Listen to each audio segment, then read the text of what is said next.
Saya akan mempraktekkan mengikrobi surat Al-A'la, khususnya pada ayat yang pertama. A'udzubillahi minasyaitonirrajim.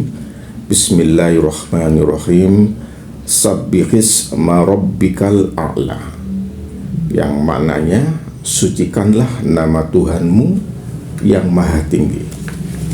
Ya, di sini i'rabnya sabbih, ya ini sebenarnya kalau tidak disambung dengan kata isma yang di depannya itu, maka dibaca sabbih karena ini adalah kata kerja, ya kata kerja perintah. Jadi sebenarnya ini bacaannya adalah sukun, ya sabbih, tapi karena disambung maka harus di kasroh. Itu kaidahnya, ya sabbihis.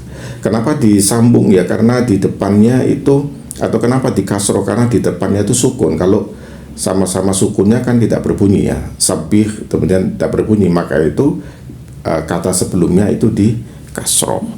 Kemudian isma ini sebagai objek atau maf'ul bih. Jadi kalau sabbih ini sebagai kata kerjanya, kata kerja perintah, jadi sucikanlah nama,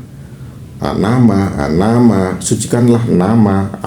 Nama di sini sebagai objek penderita atau maf'ul bih, dan maf'ul bih itu tandanya adalah fathah.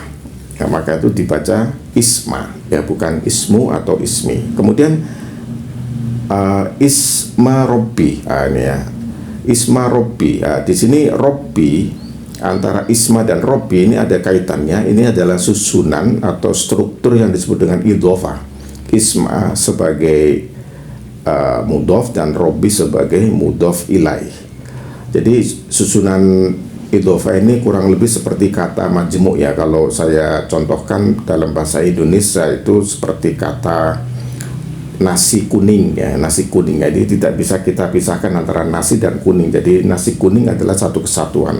Sama dengan ini isma robbi, nama Tuhan, ya nama Tuhan. Jadi isma dan robbi ini susunan idhofah. Isma sebagai mudhof namanya, jadi mudhof, dan robbi sebagai mudhof ilaih. Ya mudhof ilaih ini harus dibaca kasroh, ya maka ini dibaca robbi bukan robbu atau robba. Kemudian yang robbi ini menjadi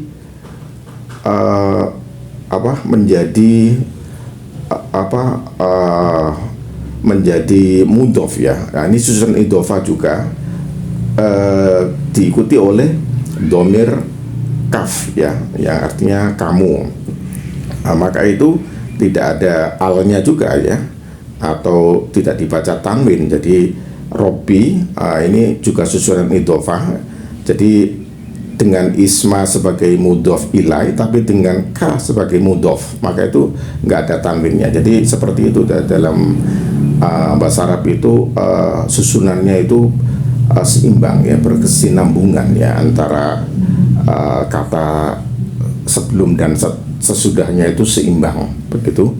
Kemudian ka sebagai mudhof ilaih, maka itu dibaca fathah, dan ini memang sudah fathah, ya jadi dibaca fathah. Rabbika sebagai sebagai mudhof ilaih. Jadi saya ulang lagi, isma sebagai mudhof kepada robbi, robbi sebagai mudhof kepada ka, ya kaf, ya. Kemudian al-a'la, rabbikal a'la. Rabbikal a'la ini sebagai naat, ya sebagai naat. Kenapa kok tidak mudhof ilaih? Karena setelah domir itu tidak boleh ada yang namanya susunan idhofah lagi, karena ini sudah ma'rifat. Oleh karena itu ini al-a'la yang artinya yang maha tinggi itu sebagai kata sifat. Jadi kalau kita rinci mulai dari depan, sabbih ini adalah kata kerja perintah. Kemudian isma ini adalah isim atau kata benda yang berkedudukan sebagai mudhof. Kemudian robbi juga isim atau kata benda yang berfungsi sebagai mudhof ilaih dan berfungsi juga sebagai mudhof, sebagai mudhof juga kepada ka adalah domir. Kemudian al-a'la ini adalah naat atau adjektif atau kata sifat.